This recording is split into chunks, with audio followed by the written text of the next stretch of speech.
cineasta e ator inglês diz assim: mais do que máquinas, precisamos de humanidade. Mais do que inteligência, precisamos de afeição e doçura. Sem essas virtudes, a vida será de violência e tudo estará perdido. Charles Chaplin. Boa noite a todos, a todas. Como prometemos, vamos apresentar a nossa segunda edição do nosso ciclo de palestras. Agradecemos a presença de todos vocês, agradecemos a Deus a alegria e a oportunidade de estar aqui novamente. Eu sou Marinélia, presidente da Montessori Bahia. Vou estar aqui com vocês todas as quintas-feiras, quinzenalmente, às 19 horas, apresentando os palestrantes e também sendo dinamizadora. Vamos apresentar as palestras de maneira um pouco diferente do que fizemos anterior. Vamos ter sempre 2 palestrantes. Vocês assistem às palestras e, ao tempo que vocês assistem às palestras, vocês podem tirar as dúvidas, fazendo perguntas, questionando, participem. O nosso ciclo de palestras é dedicado, sobretudo, aos pais, mães, tias, tios, avós. Sabemos que o papel da família é acompanhar o desenvolvimento e aprendizagem do processo da criança. E entender a criança e organizar a casa para que ela participe como os demais. Ter um ambiente em cada local da casa para que ela trabalhe a autonomia. Montessori disse: nunca ajude uma criança numa tarefa que ela se sinta capaz de fazer. Nós sabemos que educar é um ato de encantamento. Quero pedir a vocês uma coisa. Coloque a câmera do seu celular no nosso QR Code, visite o nosso site da Montessori Bahia. Nós respondemos a todos vocês que deixaram perguntas, que deixaram endereço, já respondemos. Então, acesse o nosso site Bahia. Queremos fazer um convite. Associe-se à Montessori Bahia. Vamos ter, no mês de maio do próximo ano, o 8º encontro de professores montessorianos.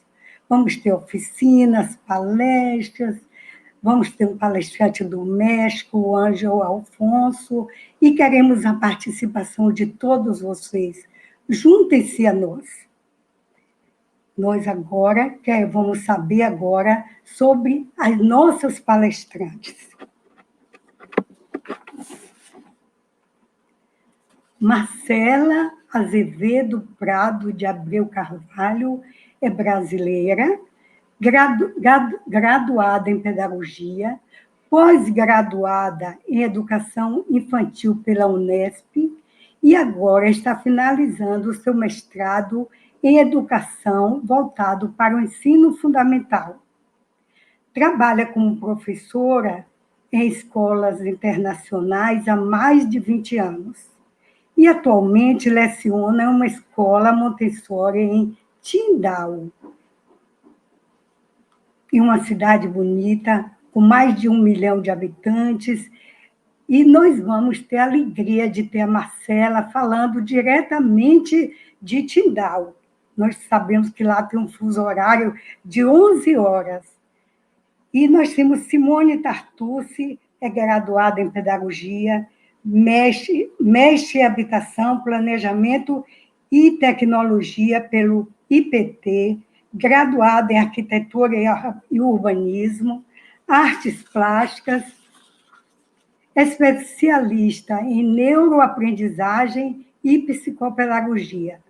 Formação, professora montessoriana pelo Centro Educacional Montessori de São Paulo e pelo Centro de Estudos Aldeia Montessori.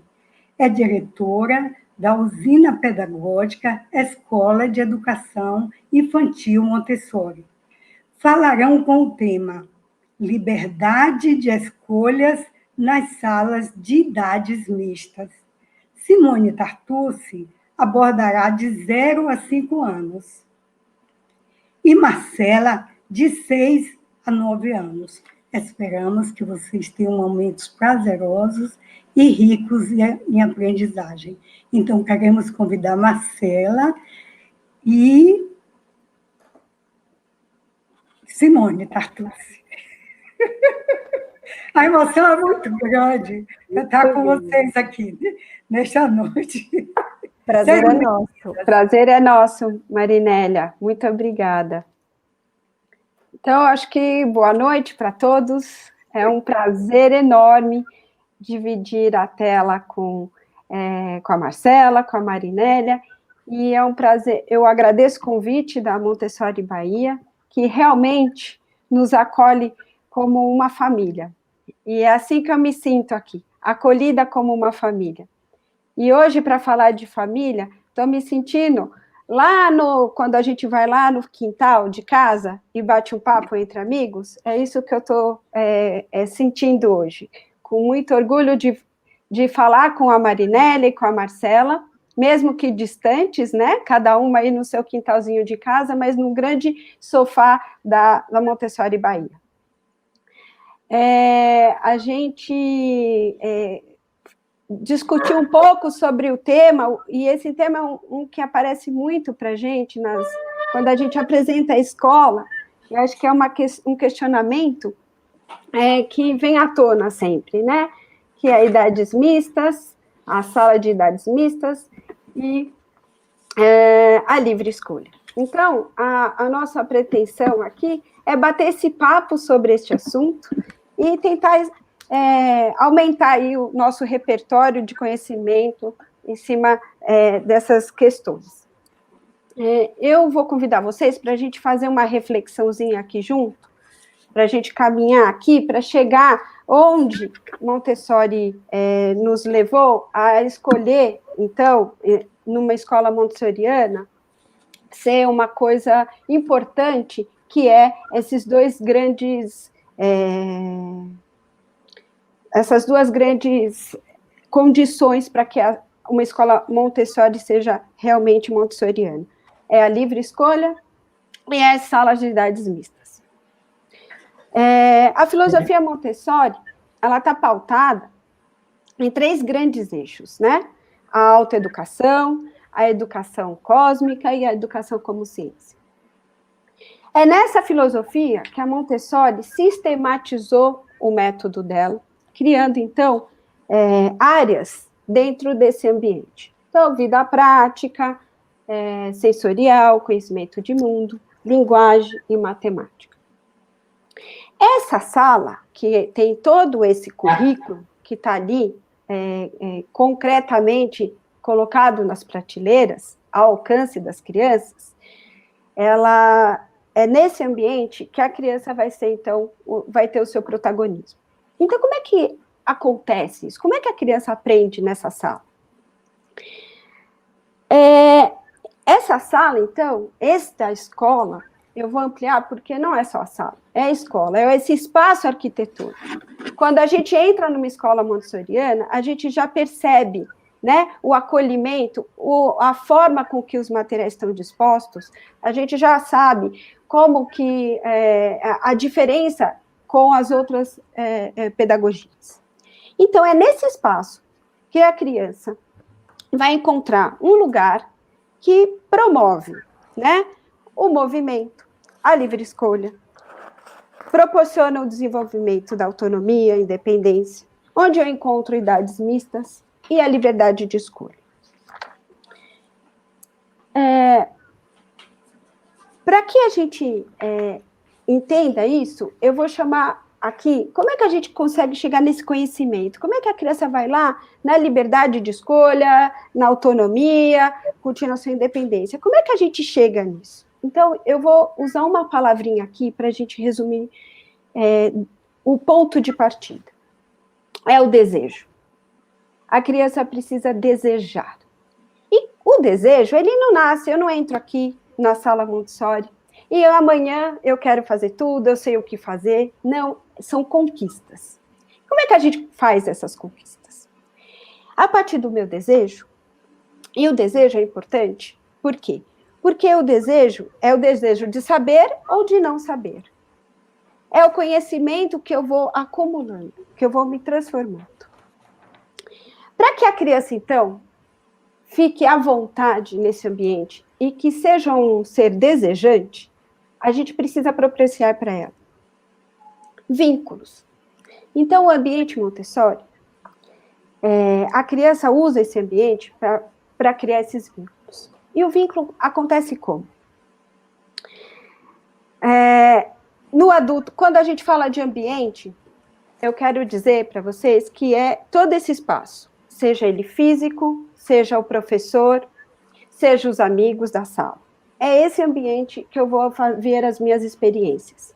E é a partir das minhas vivências que eu vou criando os meus vínculos.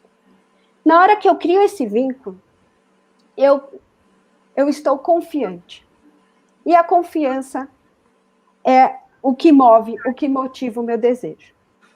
Então, a partir desses vínculos, onde a criança outorga para a gente o direito de ensinar e ser ensinado, de fazer essas trocas, é a partir daí que a gente consegue entender o que é a livre escolha.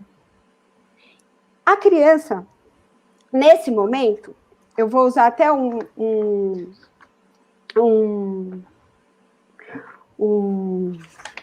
termo que a Alicia Fernandes usa, que é um modelo de aprendizagem. Uma maneira de aprender, uma modalidade de aprendizagem.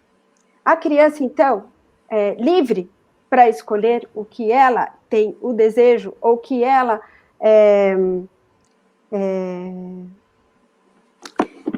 se sente, a que ela tem interesse, ou seja, quando ela tem esse vínculo com a aprendizagem, quando ela tem esse bem-estar nesse ambiente, quando ela está sendo acolhida, é a hora onde ela procura a orientação ou da professora ou das outras crianças. Então, eu vou percorrer essa sala, eu já estou familiarizado, e aí, a partir do que eu vejo, do que eu experimento, eu vou formando aí o meu conhecimento. Ora, eu observo, ora, a professora me apresenta. Ora, então, como é que ele faz esse aprendizado? É isso. A modalidade desse conhecimento é a partir, então, da livre escolha, da concentração e da autoeducação. Como é que a gente percebe isso? Quando a criança observa, e ela, ou uma apresentação, ou uma hora que um amigo está fazendo uma coisa diferente, ela vai ressignificar para ela vai se apropriar desse aprendizado e ela vai criar a partir disso. Então, quando a gente olha uma criança, uma sala montessoriana, onde todas as crianças têm o desejo de aprender, e que o que ela está aprendendo foi a partir do ponto de interesse dela, a gente tem aí altos níveis de concentração, a possibilidade de fazer trocas, o respeito, enfim. Sim, só uma coisa que eu posso dar um... Pode, por favor. É importante até a gente deixar bem claro para os pais que estão assistindo, essa questão da livre escolha e da criança poder andar pela classe, escolher os materiais, as atividades que ela vai fazer, ela é uma livre escolha controlada, ou seja, o professor, que é uma pessoa extremamente capacitada, preparada, o professor preparou esse ambiente para a criança poder andar livremente. Não é qualquer coisa, você põe qualquer material, não, o currículo está nas prateleiras, então o professor preparou esse ambiente com muito cuidado para que a criança possa andar livremente e qualquer atividade que essa criança vai escolher vai ser para o bem dessa criança. Só exatamente. Não, que não é uma coisa laissez-faire, cada um faz o que quer, pega qualquer coisa e faz qualquer coisa. Não, é uma livre escolha controlada. Ou seja, o professor tem a intenção de ensinar a criança e sabe o que ele quer ensinar. Na verdade, a livre escolha que eu quis dizer aí, ela faz parte do aprendizado dela, né? A hora que a criança escolhe o material, que ela tem o interesse de trabalhar, obviamente ela está sendo observada, e esse professor, que a gente vai falar ali na frente, eu só quis fazer uma introdução, para que a gente possa fazer o direcionamento para essa criança, né? Talvez ele veja lá uma criança fazendo um material que ainda ele precisa passar por outros materiais para que ele conquiste aquele. Mas a gente dá um norte, ele consegue fazer um planejamento. Mas, resumindo aqui, só para a gente entender, o que eu quis dizer é que essa experiência, esse conhecimento, só vai ser possível se a gente permitir que essa criança deseje aprender, né? E é a partir daí que a gente vai introduzi-lo nesse universo de materiais, enfim, que a escola precisa, que a criança pode trabalhar. Enfim, eu só queria fazer uma leve introdução para dizer que esse ambiente é preparado e que nesse ambiente preparado nós vamos encontrar professores preparados, alunos trabalhando e colegas de idades diferentes. É neste ambiente rico de possibilidades que o meu desejo nasce. É este o lugar onde a minha motivação, o meu interesse, ele é aguçado. Porque se eu não tenho um ambiente prazeroso, se eu não tenho um ambiente que me seduz, eu não consigo ter esse desejo de aprender. Então, uma sala montessoriana, naturalmente, ela fundamenta isso para a gente, tá bom? Então, a gente trouxe um vídeo para que a gente possa passar. Antes de passar o vídeo, eu queria só ler uma citaçãozinha da Montessori para a gente nos preparar para ver esse vídeo, e aí a Marcela entra com a experiência dela das salas montessorianas. Quando falamos de ambiente, referimos-nos ao conjunto total daquelas coisas que a criança pode escolher livremente e manusear à saciedade, de acordo com suas tendências e impulsos de atividade. A mestra, nada mais, deverá fazer que ajudá-la, no início, a orientar-se entre tantas coisas diversas e compenetrar-se do seu uso específico. Deverá iniciá-la a vida ordenada e ativa no seu próprio ambiente, deixando-a, em seguida, livre na escolha e execução do trabalho. E ela ainda acrescenta: uma força educativa difunde-se por todo esse ambiente, e dele participam todas as pessoas, crianças e mestras. Eu queria, nossa breve introdução, mostrar a importância, então, do desejo da criança. Vamos lá, Yuri, você ajuda a gente?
么事啊？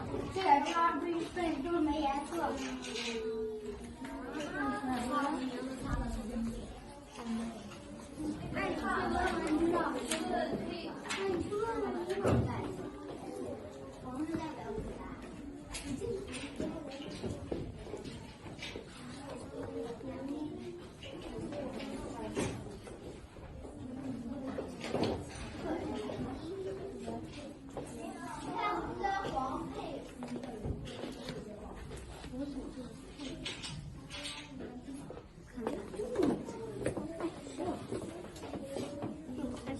你是看见了，你肯定啊。我只看见了个地。打开看看，打开看看咋样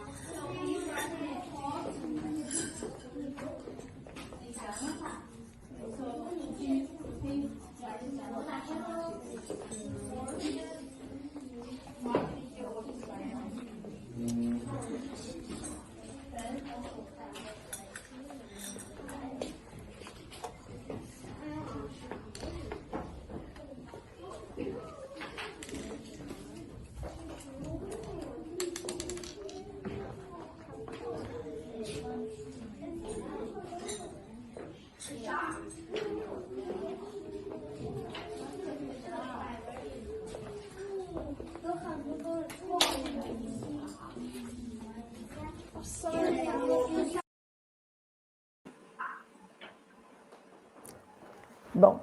Muito lindo, muito lindo. Bom, agora a gente acabou de ver a minha sala, a sala da escola da CI, no Brasil. E agora eu vou começar falando um pouquinho, antes de falar da prática, eu vou falar um pouquinho da minha trajetória na educação, que ela tem tudo a ver com Montessori. Eu sou uma criança que nasci em berço Montessori. A minha avó, a tia Edith, ela foi uma das precursoras do Montessori no Brasil. E eu estudei em escola montessoriana de pequena. Então, é legal porque as minhas memórias de escola são maravilhosas. Eu nunca quis não ir para a escola. Para mim, ir para a escola era maravilhoso. Eu lembro quando minha mãe falava, vai ter que faltar hoje, eu chorava, não queria faltar de jeito nenhum, porque era tão prazeroso. E aquelas professoras tão incríveis, aquele ambiente maravilhoso. E aprender, para mim, era muito gostoso. Nunca foi um tabu ir para a escola. É isso que eu queria dividir até com os pais, o quanto esse ambiente ele favorece o aprendizado da criança. Enfim, eu estudei em escolas montessorianas e sempre fui apaixonada por educação, sempre gostei de ir para a escola da... Minha avó tinha uma escola e eu sempre gostei de ir para a escola da minha avó depois que eu cresci para aprender, para ver como as professoras davam aula, porque eu achava incrível.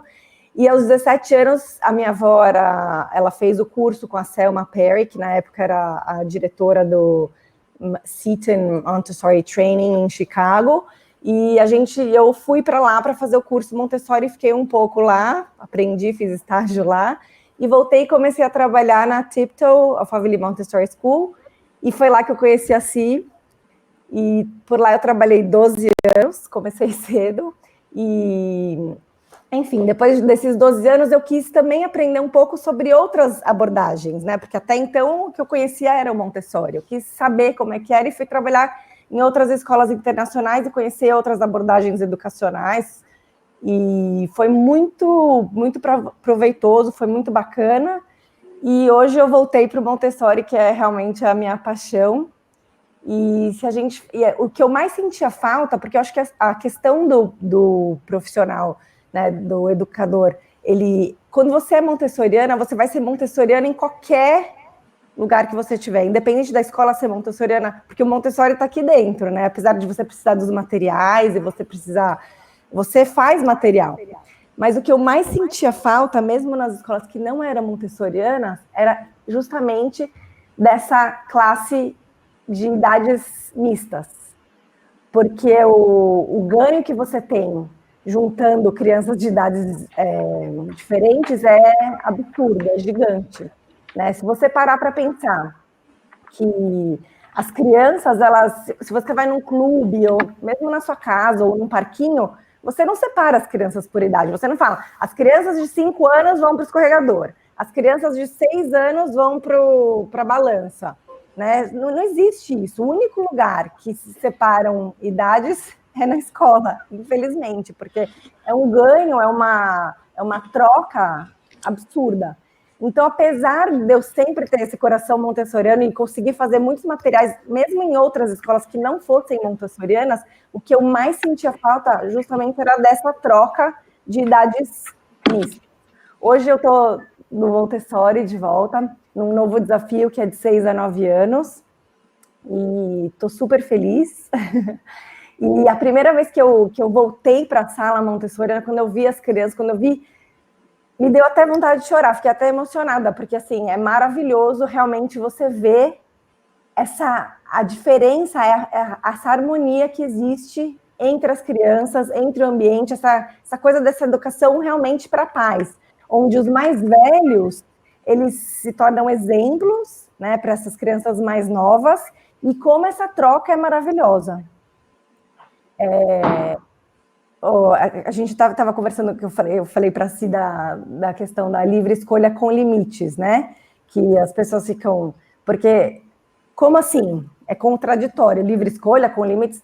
Na verdade, como a gente já disse antes, é o pilar da educação montessoriana, né? Que é o professor muito bem preparado, esse ambiente totalmente, minimamente cuidado e feito pelo professor, e essa questão da autonomia do aluno. Porque assim falou muito desse desejo, né? Dessa coisa aqui. O que é? Essa autonomia, ela dá para a criança esse empoderamento, ou seja, eu posso, aqui nesse ambiente eu posso, e eu vou me desenvolver pelos meus próprios interesses. Quando a gente faz as coisas porque a gente quer, fica tudo muito mais significativo, né? Para a criança. Omar, eu estava lembrando aqui de um ponto que é importante. Como é que a gente prepara esse ambiente, né? A gente prepara porque a gente observa o desejo dessa criança. Na hora que você observa a necessidade de cada um, né? Em que ponto? E é interessante porque me veio na cabeça um exemplo que, na verdade, foi até uma amiga minha que me alertou disso, porque ela viu nas redes sociais. Olha como a gente ter essa postura de um professor observador, e aonde você conhece quais são as necessidades da criança a partir dessas observações e das interações que ela faz com o meio, a gente percebe. Com a pandemia, a gente acabou mandando materiais para casa, né? E cadê o ambiente preparado? A gente mandava esses materiais para casa. Mas é graças a essa observação, essa transferência que a criança faz de confiança com o professor, que a gente conhece o nosso aluno. E aí, a partir disso, a gente conseguiu elaborar materiais e propostas que iam de encontro com a necessidade da criança. Olha que bacana é ter esse arcabouço de conhecimento da criança para que a gente possa sugerir até com ela em casa. E uma das nossas alunas virou para a mãe e disse assim: mãe, a usina, ela tem uma câmera aqui na nossa casa? Ah, não. Então, mãe, ela é igual Deus. Como assim? Não, porque ela sabe exatamente ela manda as coisas, ela propõe as atividades para a gente exatamente o que eu gostaria de fazer. E eu fiquei muito emocionada quando eu percebi isso, porque é exatamente isso, né? Então, quando a gente fala de ambiente, quando a gente fala desse aluno, desse professor, dessa ligação que tem com o ambiente, é isso, né? Esse professor que observa. E aí, a importância da livre escolha, por quê? Porque se o aluno vai atrás desse conhecimento que para ele é necessário, é que realmente para ele é necessário. E nós somos grandes maestras ali, né, conduzindo essa orquestra para que isso aconteça. Isso faz com que, até a Righetti está, né, colocando aqui, né, o ambiente preparado, cientificamente preparado. É isso, esse conhecimento científico, essa observação. Então, essa livre escolha, gente, é por conta disso, né? A criança vai de encontro ao que ela tem necessidade de aprender. E qualquer coisa que ela escolhe no ambiente montessoriano, ele está ali preparado para que essa criança possa aprender. E as idades mistas faz com que isso brilhantemente. Por quê? Porque eu vejo no mais velho, né, o que eu posso almejar, e no mais novo, o que eu posso ensinar. Então, esse protagonismo, essa troca de papéis que a criança tem dentro da sala montessoriana, ora, eu sou o cuidado, ora, eu cuido e cuidam de mim, ora, eu lidero essa turma, ora, eu sou liderado. Esse papel, desde pequenininho, faz com que eu consiga ter empatia, me colocar no lugar do outro, né? Esse outro pode aprender comigo. É quando eu falei da outorga, né, da confiança, quando eu permito que você me ensina e você permite que eu ensino. Acho que nas salas vocês viram bastante isso, né, Marcela? Uhum. Eu acho que lá na sala que você tem ali um trabalhando com o outro, e isso, né, um ajudando o outro a ler. Exatamente. A leitura e também, eu acho que essa questão do quanto é importante as salas mistas é justamente isso que você falou e que por exemplo, uma sala de idade seriada, algumas crianças nunca vão ter a chance de liderar. Porque como elas têm todos a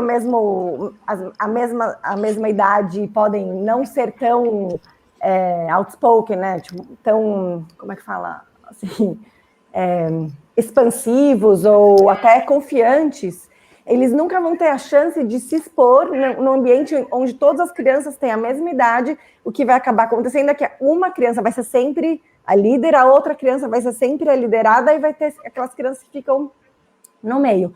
Já numa classe montessoriana, você tem uma classe de idades mistas, você tem essa oportunidade de uma criança poder se sentir à vontade de ser o mestre de alguém, de uma criança mais nova. E também, realmente, de empatia. Ou seja, quando ele cresceu, quando ele já tem 9 anos, eu já passei por... Eu já fui uma criança de 6 anos e alguém me ajudou. Então, eu também vou ajudar. Que acho que isso que é a beleza né, uma das coisas maravilhosas, esse ensinamento da criança não só para a sala de aula, mas para a vida, porque na vida a gente vai ter momentos que a gente vai ser liderado, vai ter momentos que a gente vai liderar, e vai ter momentos que a gente vai precisar da ajuda de alguém, vai ter momentos que a gente vai ter que ser humilde para pedir ajuda, e também para ajudar. Eu acho que essa coisa da educação para a paz é muito isso, né? A classe vira muito mais do que uma classe, vira uma comunidade onde as pessoas se ajudam e você realmente vê, assim, é lindo isso, né? Você vê as crianças se ajudando e enfim, interagindo de uma maneira assim, gente, respeitosa. Pensar que a livre escolha não é fácil. As crianças, ainda mais as crianças de hoje, que não têm a oportunidade de fazer a escolha, né? Dá a oportunidade da criança exercer a escolha. Fazer escolhas não é fácil, não é?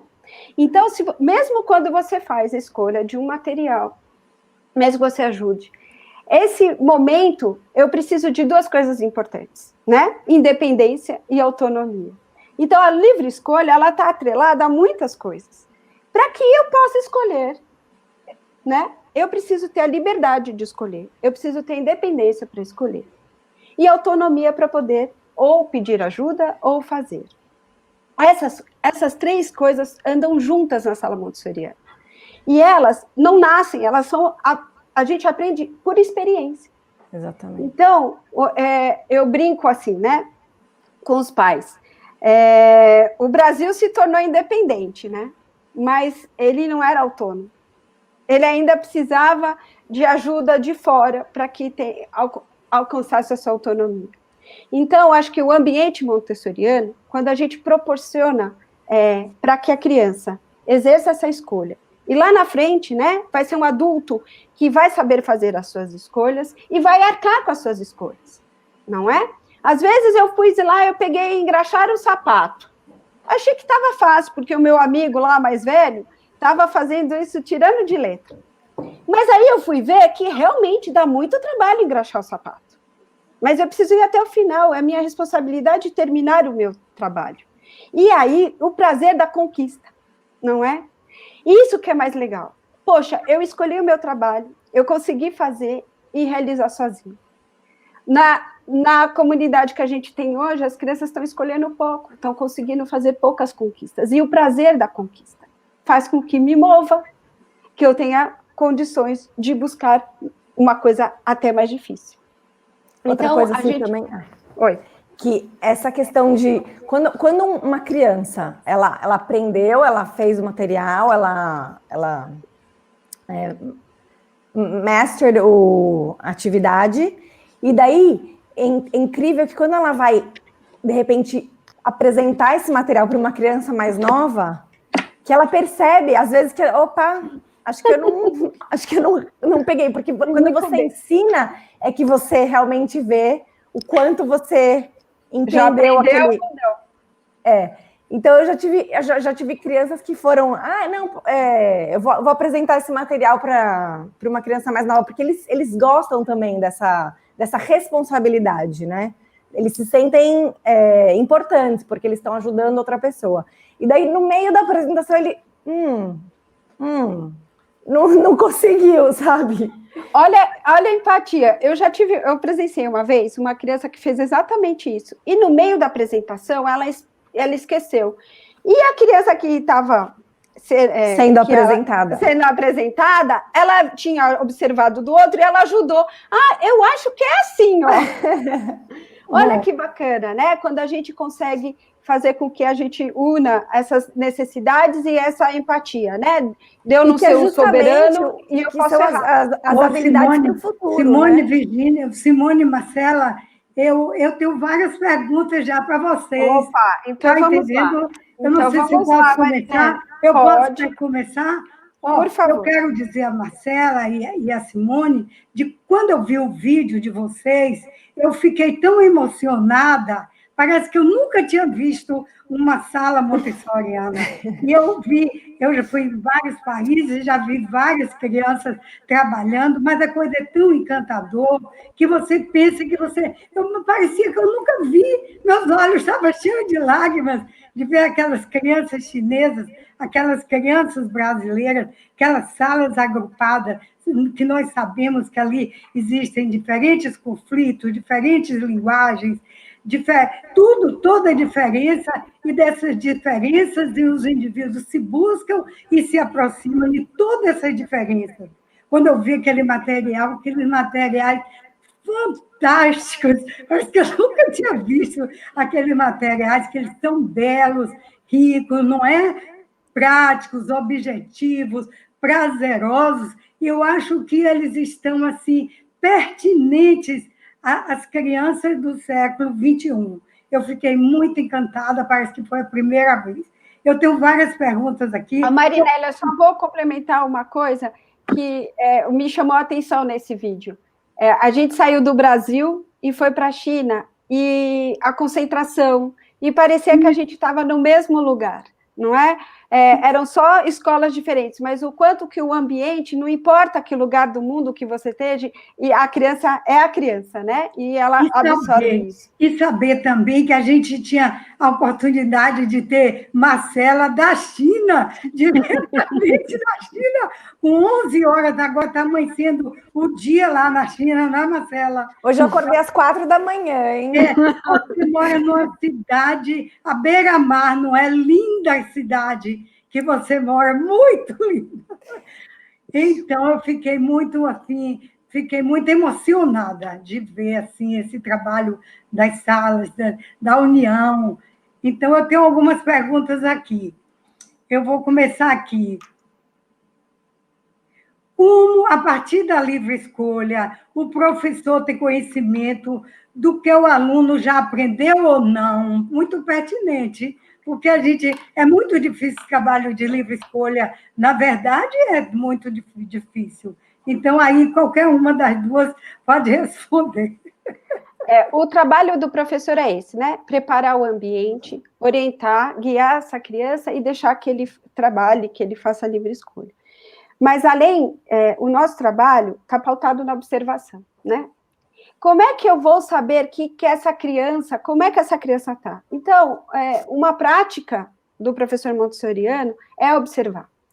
E com a minha observação, eu vou ver as necessidades que ele tem, as trocas, as dificuldades. E aí a gente consegue fazer um planejamento individual para aquela criança e, numa oportunidade, apresentar o que está faltando. Apresentar um material ou fazer novamente uma apresentação que a gente julgue necessário. Então, como é que a gente descobre que esse aluno? Porque a gente faz a observação. Essa criança, ela está num contexto onde a gente observa e prepara o ambiente. Observa e prepara o ambiente. E também, cada escola tem a sua métrica, né? Então, na minha escola tem um jeito de registrar e a gente vê quais são os materiais que ainda ela precisa trabalhar, que ela ainda não trabalhou, e a gente faz esse registro. E também conhecer a fase de desenvolvimento das crianças, não é? Ter aquela todo conhecimento daquela fase de desenvolvimento para ela... Pautadas não como uma lei mandatória, mas como como eu posso dizer, é como se fosse um guia mesmo, um parâmetro para que a gente possa Acho que é importante a gente falar que para cada faixa etária desse grupo existe um currículo pré-estabelecido, né? Que não é uma coisa, cada um faz o que quer. O que acontece é que, por respeitar a individualidade de cada criança, esse currículo pode ser pode ser avançado, né? Se a criança nunca para, não tem limite, né? Para uma criança aprender dentro de uma sala montessoriana. Ou ele pode ir um pouco mais devagar, dependendo das dificuldades ou do ritmo de habilidades dele e das habilidades de cada criança. Por exemplo, um exemplo vivo é a minha própria filha. A minha filha, até os 6 anos, agora ela tem 6, vai fazer 7, ela não se interessava em ler, ela não estava numa escola montessoriana, e agora ela está numa escola montessoriana. E, de repente, assim, como ela começou a querer ler tudo, e agora tem que falar, filha, por favor, chega, agora a gente vai dormir, não pode mais ler, vamos dormir. Então, assim, como é importante você respeitar o ritmo de cada um, né? Para poder não matar aquela vontade de aprender, né? Porque quando a criança... É a mesma coisa você falar para plantar uma semente e ficar para ela. Cresce. É a mesma coisa de você forçar uma criança que ainda não está preparada, leia. Vamos fazer... Não vai adiantar. Então, eu acho que esse ciclo de 3 anos ele é maravilhoso porque ele permite a criança estar pronta para aprender. Aquele comer banana quando ela não está madura, né? Fica aquele gosto na boca, sabe? É a mesma coisa. Quando a criança não está preparada, fica aquele... E cabe ao professor observar. E dentro que a Marinélia falou, muito importante, dentro da linha de desenvolvimento, né, da criança, que a gente é um adulto preparado, cientificamente preparado, a gente vai observar se ela está muito aquém, muito além, e quais são as habilidades, e a gente vai trabalhar com as habilidades e as inabilidades, enfim, para cada criança.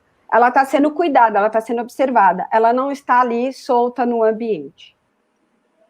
Temos uma pergunta aí de Ana Ruth, dúvida recorrente dos pais quando conhece uma escola com o método Montessori. Nas salas com idades mistas, a criança mais velha não vai desaprender o que já se sabe com a mais nova? Essa é uma pergunta, se a gente for no best-seller, ela é número 1. Por quê? Porque a impressão que dá é que os menores aprendem com os maiores e que os maiores não aprendem com ninguém, porque ele não tem ninguém maior que ele para se espelhar. Na verdade, não é isso, né? De novo, o protagonismo ali dos 3 papéis na sala. Ora, eu sou cuidado, eu cuido do outro, eu sou liderado e eu vou ser liderado. Então, eu explico para os pais que visitam a escola, eu costumo fazer uma analogia. É o seguinte, a criança pequena, ela tem virtudes que a gente vai crescendo e vai perdendo. Primeiro, você já viu uma criança de 2 anos tentando encaixar um cilindro ele fica horas tentando encaixar. A gente vai perdendo essa paciência, essa resiliência. E o maior, está no momento ali da sala de liderança. Então, vamos pensar assim. Eu tenho o irmão menor, o irmão do meio, o irmão mais velho. Numa família, o irmão menor vai ser sempre o irmão menor. O irmão do meio vai ser sempre o irmão do meio. E o irmão mais velho vai ser sempre o irmão mais velho. O que não acontece na sala montessoriana. O pequeno vai ser pequeno, mas depois ele cresce, ele vai ser o irmão do meio, depois ele cresce, ele vai ser o irmão mais velho. E aí, a cada 3 anos, ele volta a esses papéis novamente. Então, não tem como desaprender. Pelo contrário, eu tenho como me colocar no lugar do outro. Sim, eu acho que assim, não tem como desaprender, mesmo porque o que acontece? O mais velho, ele é o exemplo, ele é o modelo. Então, ele vai querer sempre, porque a criança, ela é como qualquer ser humano, ele quer sempre mostrar o melhor, né? Ser o melhor. Então, eu acho que, pelo contrário, eu acho que a criança acaba tendo uma carga de responsabilidade até maior, né? Um comprometimento maior, porque ele é o exemplo. Ele é o exemplo, exatamente. Então, ele está sendo visto, ele está sendo... Né? As pessoas estão aprendendo com ele, e ele quer mostrar o melhor dele. Então, não tem como desaprender, pelo contrário. Eu acho que isso é sempre um aprendizado da paciência, um aprendizado de mostrar o meu melhor sempre, de fazer o meu melhor. Eu acho que não tem como desaprender. Temos uma pergunta aí também, olha. Eu queria saber o porquê os grupos são formados de 1 a 3 anos, de 3 a 6 e de 6 a 9 anos. É baseado no científico, né? Montessori, ela percebeu mesmo que esse ciclo de 3 em 3 anos, né? Eu vou dar um exemplo clássico que ela fala. A criança de 1 a 3 e de 3 a 6. A criança de 1 a 3, ela está no inconsciente, agindo ainda na fase inconsciente dela. Quando ela vai chegando nos 3 anos, ela vai pegando a fase consciente. E aí, a gente vai ver que nas fases de desenvolvimento da criança, é exatamente isso. Esses ciclos dão de 3 em 3 anos. Né? Então, se a gente for ver Piaget, Freud, eles vão fazendo a base do desenvolvimento. Então, ela pegou justamente, cientificamente, as idades separadas pela essa fase de desenvolvimento da criança. É engraçado como é nítido você ver isso dentro da sala. Agora que eu tive experiência de 3 a 6, agora eu tô com 6 a 9, e você vê como realmente essas fases de desenvolvimento são diferentes, né? Por exemplo, de 3 a 6, no primeiro plano de aprendizagem, o quanto a criança, ela realmente, ela é importante para ela a ordem, né? Tá tudo exatamente no lugar.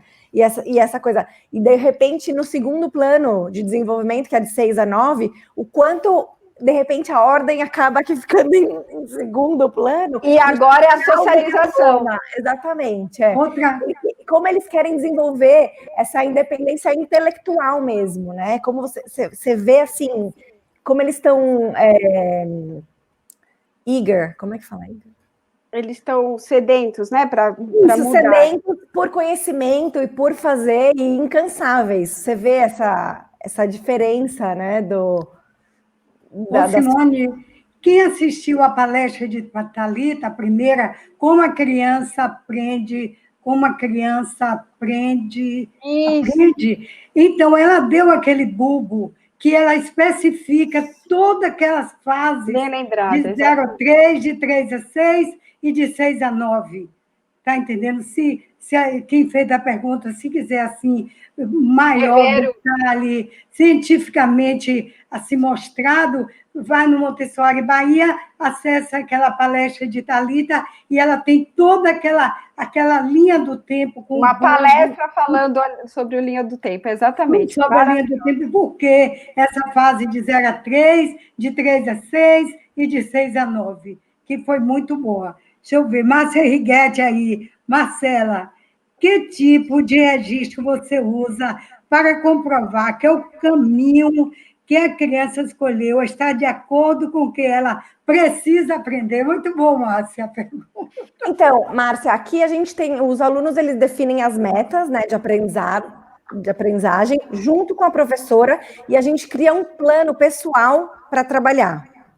Então, e logo, semanalmente a gente faz uma reflexão com eles, vendo que pontos que foram alcançados, o que não foi alcançado, E dentro dessa reflexão, a gente faz de novo um outro plano e vai fazendo planos. Vai revisitando esse plano. Vai revisitando esse plano e vai vendo para eles estarem sempre de encontro com o que eles precisam aprender, com o currículo. Outra coisa que a gente usa aqui, eu não sei se...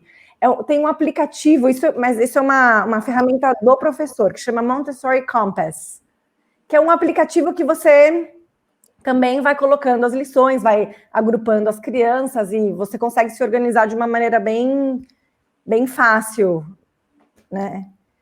Para poder dar esse currículo individualizado para cada um. Tem outra pergunta aqui de Daniele. Daniele, Simone, fiquei curiosa.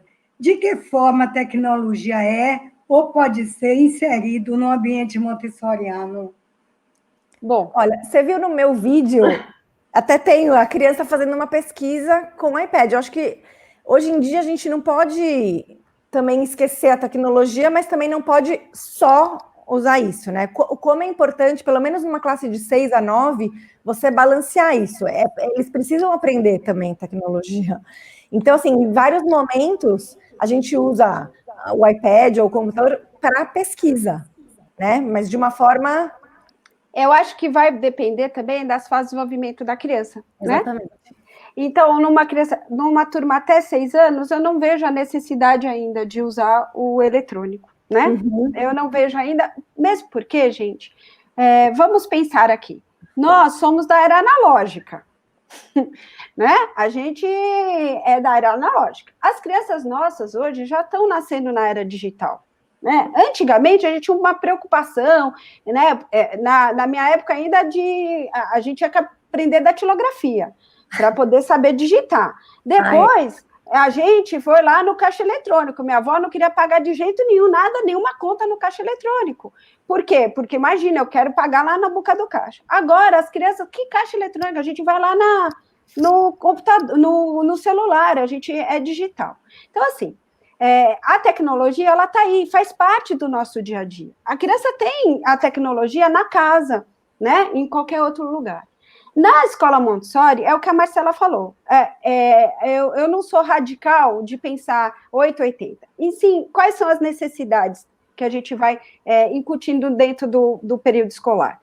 Até os 6 anos, eu acredito que ainda a gente precisa construir as nossas pesquisas, pautar ainda muito no concreto, né? Manusear muito, para que eu consiga, depois...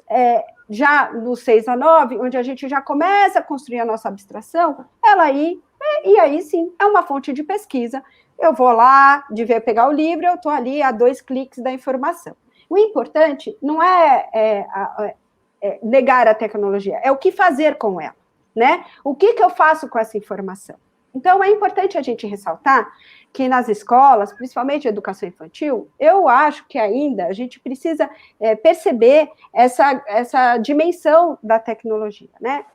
Hoje a gente tem crianças com intoxicações eletrônicas. O importante é essa coisa, o motor é muito importante, né? Então, eles precisam mexer as mãos, eles precisam realmente... Eles aprendem com as mãos, né? Eu já tive aluno que com 5 anos, não conseguia fazer um quebra-cabeça de 12 peças, porque não conseguia nem pegar na peça, porque fazia tudo no iPad. No iPad ele conseguia fazer até de 500, sabe? Mas no pegar e encaixar, não conseguia. Enfim, eu acho que entra o bom senso aí. A palavra é bom senso, mas acredito que até os 6 anos a gente não precisa colocá-los o digital, o iPad, enfim, na sala de aula. Tem outra pergunta aí, Silvânia. E como preparar o ambiente em casa, nesse tempo de aulas online, de modo que permita a livre escolha da criança ao que a escola propõe, através de material enviado para casa? Gente, isso foi uma discussão bem bacana na escola, e eu fico à vontade para falar, porque a gente acabou vivendo essa experiência. A gente pediu no começo, nossa é uma escola de educação infantil, a gente não tem fundamental, então a gente optou por não fazer aulas online. Mas, enfim, Esse material chegava na casa e a mãe falava, meu Deus, Simone, vem essa sacola onde vai? O que a gente pediu? Prepara um ambiente na casa que faça referência com a escola. Como é que é isso? Há um lugar onde, toda vez que chega material da escola, eu vou lá e eu sei que está o material da escola ali. Então, é uma prateleira, é um cantinho, é uma lousa, não importa. Ali é um cantinho onde eu vou eleger que toda vez que chegar o material da escola, ele vai estar lá. E disposto como? Olha, filho, eu tenho, chegou esse material. Esta semana, a gente precisa cumprir esses materiais. Ou não, eu vou ficar a partir da livre escolha. Tem material que foi feito 3, 4 vezes, tem crianças que fizeram todos, tem crianças que levaram 2 semanas para fazer, mas o mais importante era um lugar da casa e uma rotina. Porque, gente, na sala Montessori a gente tem rotinas. A livre escolha, enfim, é importante, a gente faz, mas eles estão dentro de uma rotina de sala, né? Eles vão... fazem o trabalho, depois eles vão ali, vão tomar o seu lanche, eles fazem a escolha de outro trabalho, eles têm um planejamento até deles para seguir. Mas é importante que na casa a gente também tenha esse lugar, que é o vínculo da escola, o vínculo com a escola. Então, essa prateleira onde vão ter os livros da escola, onde eu vou buscar sempre um material ali. O que não dá é que cada hora a gente agora, né, não chega, põe os sapatos num lugar, a roupa não está num lugar, a camiseta no outro, então o material da escola vai ter um canto que é da escola, é o vínculo que ele faz. Eu tenho outra pergunta interessante aqui. A criança na sala montessoriana consegue cumprir todo o currículo necessário a partir da livre escolha? Entendeu? Não, fala de novo, Marinelli. Olha, a criança na sala montessoriana consegue cumprir todo o currículo necessário a partir da livre escolha? É o que a gente acabou de falar, né? Ele faz a livre escolha, ele tem... lá na escola, a gente faz um pouquinho parecido com o que a Marcela falou, principalmente com os maiores. Com os menores, a gente consegue fazer ainda apresentações de materiais, né? Então, a gente acaba cumprindo mesmo o que ele precisa. Os maiores têm mais autonomia, mais, né, para que façam outras coisas, porque o material montessoriano, né, ele mesmo, né, ele tem aí a autoeducação, né, que a gente chama, né, ele consegue trabalhar, porque viu o amigo, enfim. Mas o que a gente faz? A partir da observação, a gente faz um planinho também. Na escola, a gente faz 2 materiais que a gente desenvolveu. A partir da nossa observação, a gente faz um mapa conceitual da criança. O que é esse mapa? A gente pega todas as áreas, faz um mapinha mesmo, um mapa conceitual, e vê o que a criança já trabalhou e o que ela ainda não trabalhou, o que ela precisa trabalhar naquela área.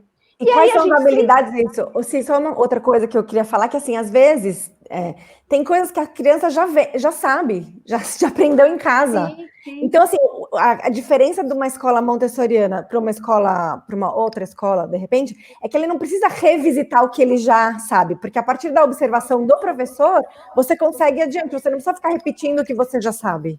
Exatamente, e você pode ir além. Então, exatamente, inevitavelmente, a gente tem, então, várias variantes para que a gente consiga cumprir o currículo. A primeira, as observações, o professor está ali fazendo o planejamento. O segundo, eu tenho 3 anos para cumprir o currículo. Tempo, né? Eu tenho tempo para fazer esse currículo, né? Então, em algumas áreas que eu tenho mais habilidade, eu avancei mais. E em outras áreas que eu tenho menos, que eu não visitei, eu tenho que trabalhar um pouco mais. É que nem... se eu tenho facilidade em matemática, isso que é lindo na sala Montessori, eu não preciso ir lá na página 32, que está todo mundo na página 32, e eu já sei, eu não posso ir para 33, porque todo mundo parou na 32. Ou, eu estou lá a professora está na 35 e eu parei lá na 29, porque eu não entendi. Então, na sala Montessori é dinâmico esse aprendizado. Esse aprendizado é dinâmico e é aquela modalidade de aprendizado que a Alicia Fernandes fala, né? Cada um tem o seu, e é isso que é bonito na sala Montessori, né? Na pedagogia Montessori. Então, ele cumpre o currículo até mais do que ele precisa. Normalmente até mais. Eu hoje em dia eu trabalho aqui numa escola na China, né, internacional, e essas escolas internacionais, eles têm um teste, standardized test, que eles fazem para, enfim, para medir como é que tá as escolas internacionais comparados com as crianças americanas. Chama MAP Test. Então, várias escolas fazem esse teste, inclusive bom, enfim. Os meus alunos, os alunos da nossa escola, não só os meus alunos, como alunos de outras salas, fizeram esse teste. E quando chegou o resultado, eu fiquei com assim, ó, queixo caído. Porque, assim, os resultados na lua. Tipo, você vê o quanto esse aprendizado prazeroso, desejoso. Faz a diferença, porque eles realmente entendem, eles sabem o que eles estão fazendo e o currículo fica fortíssimo, né? Porque... Exatamente, Má.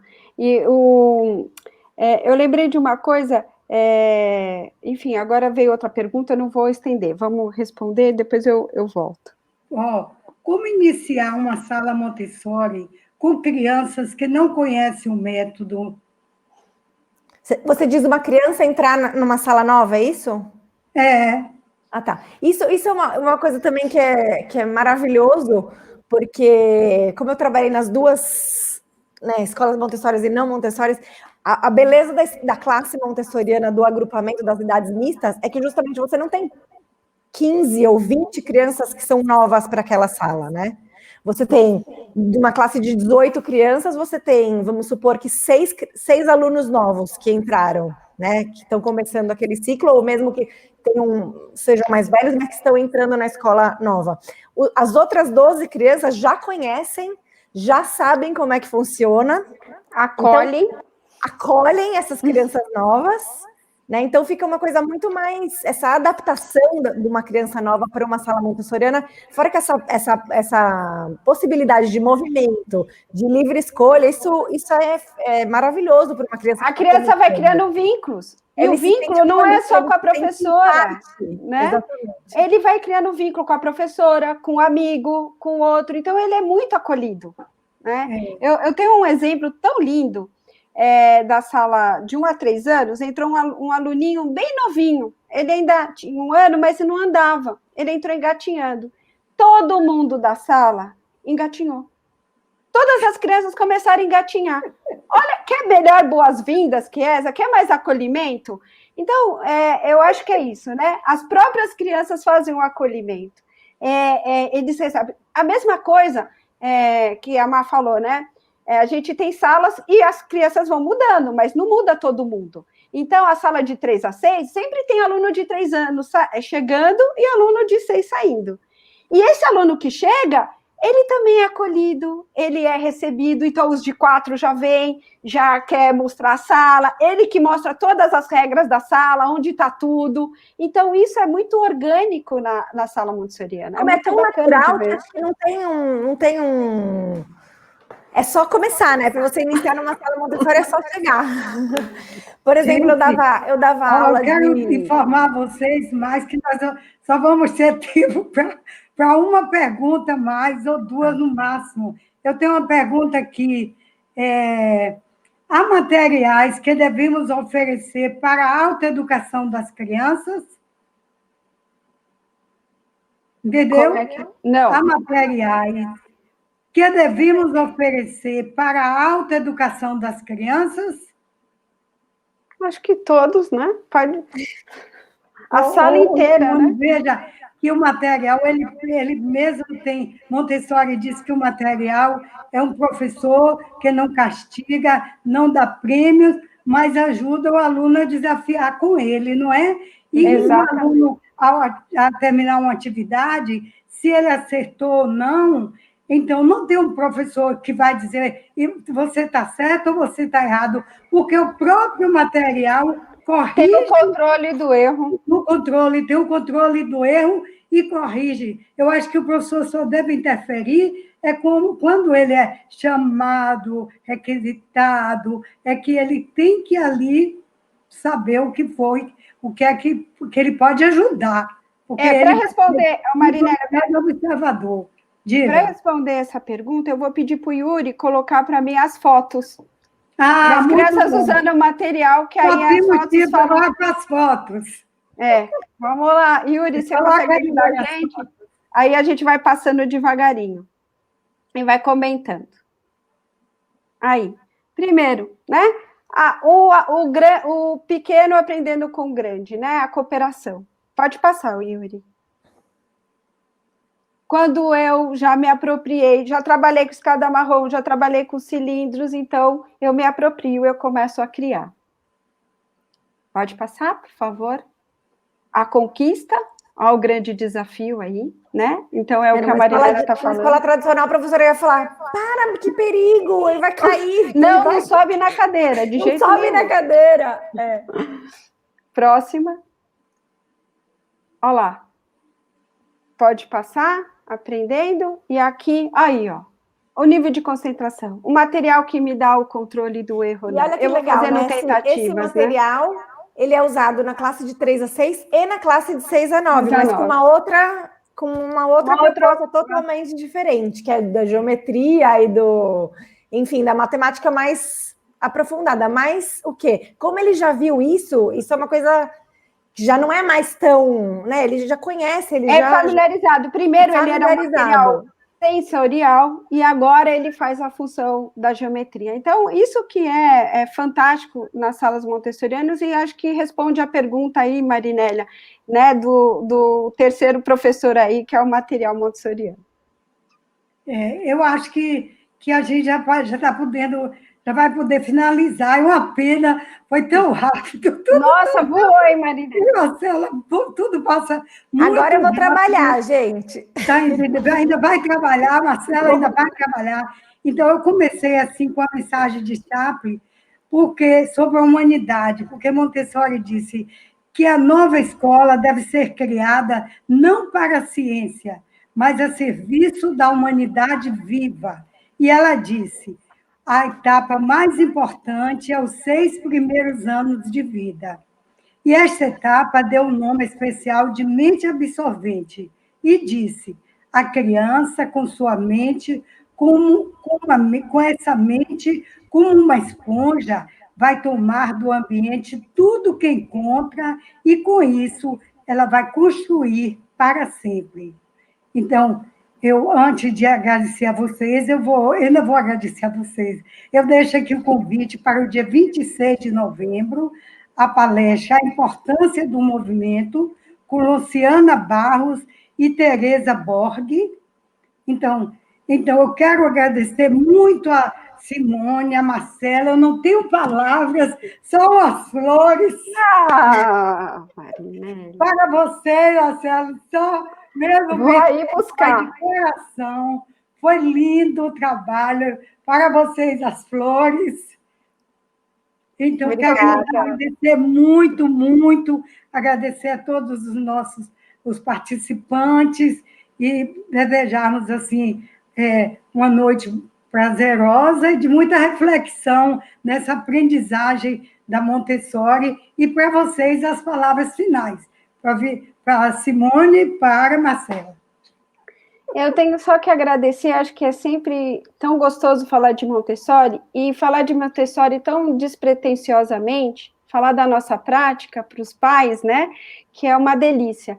A gente que é apaixonado por Montessori, eu brinco, né, acho que a Marcela também, a gente fica estragado, né, depois que a gente trabalha numa sala montessoriana, a gente não consegue mais pensar, porque está dentro da gente, né, mesmo trabalhando em outros lugares, a gente nunca vai deixar de ser montessoriano, né? Porque é isso que contamina. E eu acho que isso que é legal. O aluno Montessori, ele é para a vida, né? Montessori é para a vida. Então, ele vai estar em qualquer lugar. Eu tenho certeza que ele vai ser um chefe empático, porque ele vai se ver liderado e ser liderado. Ele vai se colocar no lugar do outro. Eu tenho certeza que ele vai ser um amigo bacana, que ele vai ensinar e ser ensinado. Enfim, então acho que Montessori é isso. Montessori é mais do que um currículo na prateleira. Montessori é para a vida. Muito obrigado, Montessori Bahia. Amei estar aqui com vocês. Obrigada, Marcela. Obrigada, Marinélia. Obrigada, gente. Obrigada por essa oportunidade maravilhosa. Eu amei estar com vocês. Eu amo falar de Montessori. E faço das minhas palavras as palavras da Si. Porque eu vou conhecer a sua cidade, viu, Marcela? Eu vou conhecer lá. Por favor. Venha, que depois eu vou conhecer a sua também. Ah, eu sou baiana e moro numa cidade do interior da Bahia, sudoeste da Bahia, Jiquié. É uma cidade, por favor. Eu convido todo mundo para ir a Jiquié. A Jiquié. Pode vir, Oba. Marina, vem conhecer a escola que é incrível, é maravilhosa. Você vai Muito amar. linda, amei todo. Amei, muito obrigada vocês. Tchau, boa noite. Obrigada, gente. Boa noite. Obrigada. Tchau, gente. Obrigada, obrigadão.